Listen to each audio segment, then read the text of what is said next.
اللہ تعالیٰ کو یاد کرنا خوبصورت ترین کاموں میں سے ایک کام ہے، بہترین عبادات میں سے ایک عبادت ہے۔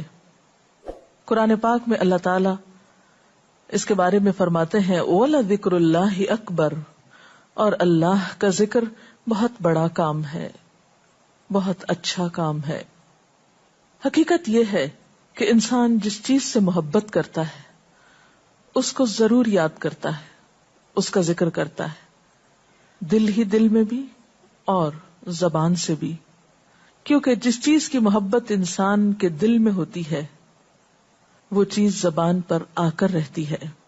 یہ ہو نہیں سکتا کہ ہم اللہ تعالیٰ سے محبت کرتے ہوں، دل میں اس کو یاد کرتے ہوں، پھر زبان سے اس کا ذکر کرنا بھول جائیں۔ ذکر الہی تو بندہ مومن کی زندگی میں غیر محسوس طریقے سے شامل ہو جاتا ہے، اس کی اس طرح عادت ہو جاتی ہے کہ انسان اٹھتے بیٹھتے چلتے پھرتے تنہائی میں سب کے بیچ میں بیٹھ کر اپنے رب کو یاد کرتا رہتا ہے، دل ہی دل میں یا زیر لب وہ اپنے رب کو کسی حال میں بھی نہیں بھولتا۔ اور بھولے بھی کیوں؟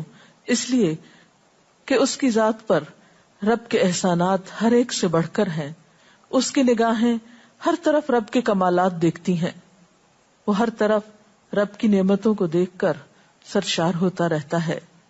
وہ جس طرف بھی نظر اٹھاتا ہے وہیں اس کو رب کی قدرت اور تخلیق نظر آتی ہے، اپنے سامنے، دائیں بائیں، اوپر نیچے، ہر طرف زمین آسمان، جو کچھ بھی بنا ہوا ہے، جو کچھ بھی پھیلا ہوا ہے، وہ سب اس کے رب کا بنایا ہوا ہے۔ پھر وہ اس رب کو کیسے بھلا سکتا ہے؟ قرآن پاک میں اہل ایمان کو ذکر کرنے کی تلقین کی گئی ہے۔ اللہ سبحانہ وتعالیٰ فرماتے ہیں فَاذْكُرُونِي أَذْكُرْكُمْ، تم مجھے یاد کرو، تم میرا ذکر کرو، میں تمہیں یاد کروں گا۔ ایک اور جگہ پر فرمایا وَاذْكُرْ رَبَّكَ فِي نَفْسِكَ تَضَرُّعًا وَخِيفَةً وَدُونَ الْجَهْرِ مِنَ الْقَوْلِ بِالْغُدُوِّ وَالْآصَالِ وَلَا تَكُن مِّنَ الْغَافِلِينَ، اور اپنے پروردگار کو دل ہی دل میں عاجزی اور خوف کے ساتھ اور آہستہ آواز سے صبح و شام یاد کرتے رہو، اور دیکھنا غافل نہ ہونا، یعنی رب کی یاد سے کبھی بھی غفلت اختیار نہ کرنا۔ ایک اور جگہ پر فرمایا وَاذْكُرُوا اللَّهَ كَثِيرًا لَعَلَّكُمْ تُفْلِحُونَ، اور اللہ کا ذکر کرو کثرت کے ساتھ، بہت زیادہ۔ کیوں؟ لعلکم تفلحون، تاکہ تم فلاح پاؤ، کامیاب ہو جاؤ۔ اس سے پتہ چلتا ہے کہ اللہ تعالیٰ کو یاد کرنا کامیابی کی علامت ہے، اللہ کے ذکر میں کامیابی کی ضمانت ہے۔ مومن مردوں اور عورتوں کی صفت قرآن پاک میں یہی بیان کی گئی ہے کہ وہ بہت زیادہ اللہ کا ذکر کرنے والے ہوتے ہیں۔ سورۃ الاحزاب میں آتا ہے وَالذَّاكِرِينَ اللَّهَ كَثِيرًا وَالذَّاكِرَاتِ، اور اللہ کا ذکر کرنے والے مرد اور اللہ کا ذکر کرنے والی عورتیں جو کثرت سے اللہ کا ذکر کرتی ہیں۔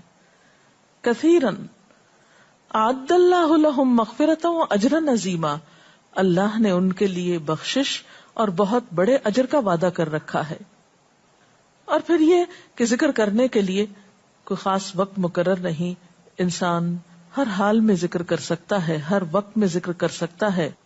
نبی صلی اللہ علیہ وسلم کے بارے میں آتا ہے کان یذکر اللہ فی کل احیانہ، آپ ہر وقت میں، یعنی ہر قسم کے وقت میں، یعنی دن میں یا رات میں، صبح میں یا شام میں اللہ کا ذکر کیا کرتے تھے۔ حدیث پاک میں آتا ہے، حضرت ابو موسیٰ اشعری سے روایت ہے مثل الذی یذکر ربہ والذی لا یذکرہ مثل الحی والمیت، رواہ البخاری۔ آپ صلی اللہ علیہ وسلم نے فرمایا اس شخص کی مثال جو اپنے رب کا ذکر کرتا ہے زندہ انسان کی طرح ہے، اور اس کی مثال جو اپنے رب کا ذکر نہیں کرتا مردہ شخص کی طرح ہے۔ گویا ذکر کرنے والا اور نہ کرنے والا، ان دونوں کے درمیان اتنا ہی فرق ہے جتنا ایک زندہ اور مردہ انسان میں فرق ہوتا ہے۔ اور یہ فرق کتنا بڑا ہے، یعنی انسان تو وہی ہوتا ہے، لیکن زندہ انسان میں اور مردہ انسان میں زندگی اور موت کا فرق ہے۔ بالکل اسی طرح جو شخص اپنے رب کو یاد کرتا ہے، اس کا ذکر کرتا ہے، اس کے اندر ایک زندگی ہے، اس کے اندر ایک خاص خوشی ہوتی، اطمینان ہوتا ہے، اور وہ جو نہیں کرتا اس کا دل مردہ ہوتا ہے، اس کے اندر زندگی کی کوئی امنگ نہیں ہوتی۔ ایک اور حدیث میں آتا ہے، نبی صلی اللہ علیہ وسلم نے فرمایا، اللہ تعالیٰ فرماتا ہے میں اپنے بندے کے خیال کے مطابق ہوتا ہوں یا خیال کے ساتھ ہوتا ہوں، جو خیال وہ میرے بارے میں رکھتا ہے میں اسی کے مطابق اس کے ساتھ معاملہ کرتا ہوں، اور میں اس کے ساتھ ہوتا ہوں جب وہ مجھے یاد کرتا ہے۔ گویا ذکر کرنے والے اللہ کی مدد کے مستحق ہوتے ہیں، یعنی اللہ ایسے بندوں کے ساتھ ہوتا ہے جو ذکر کرتے رہتے ہیں۔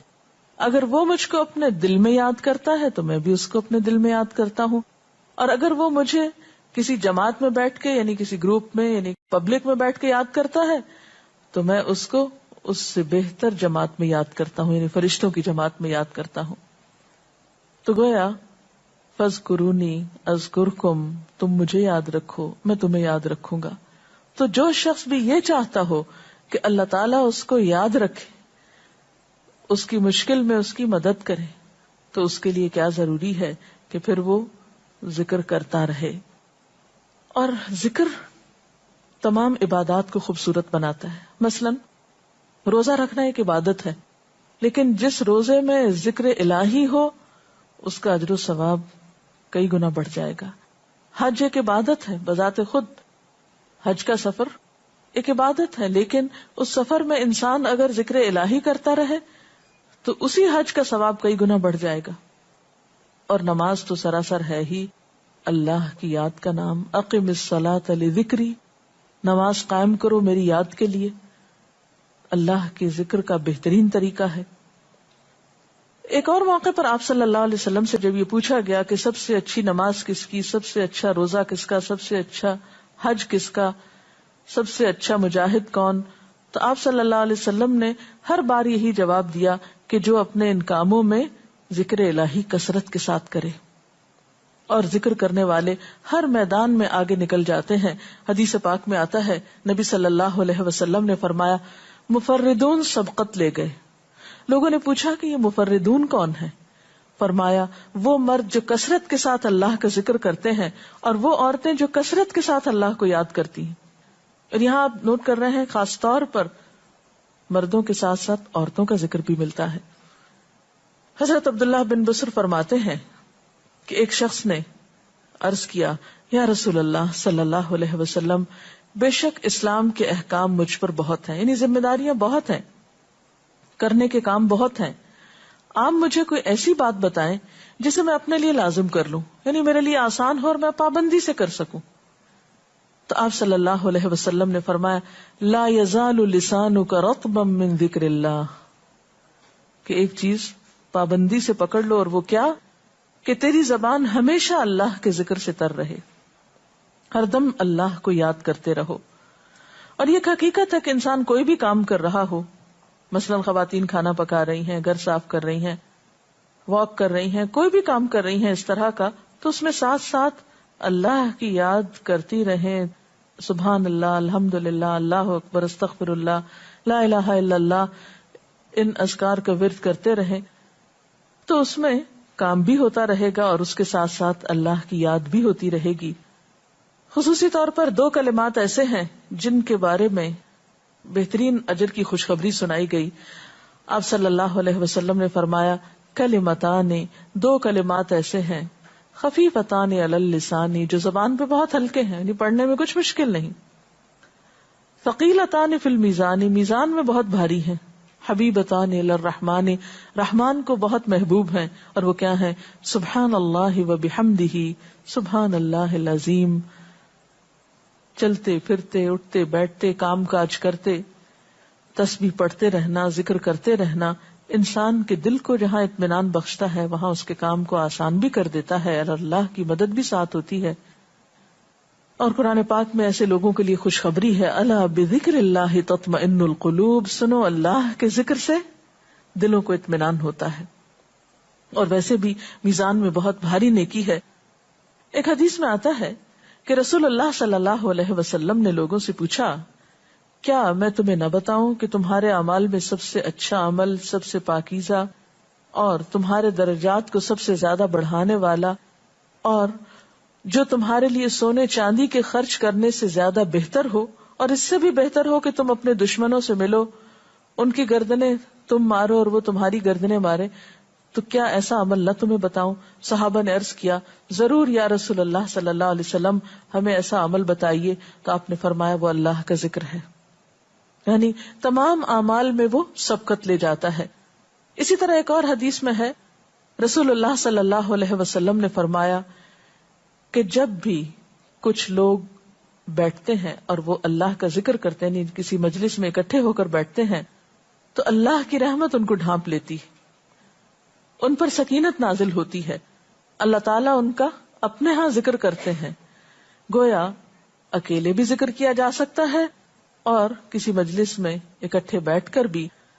پھر اسی طرح صبح و شام بھی، جیسا کہ قرآن پاک میں آتا ہے وَسَبِّحْ بِحَمْدِ رَبِّكَ قَبْلَ طُلُوعِ الشَّمْسِ وَقَبْلَ غُرُوبِهَا، اپنے رب کی تسبیح بیان کرو سورج نکلنے سے پہلے اور اس کے غروب ہونے سے پہلے.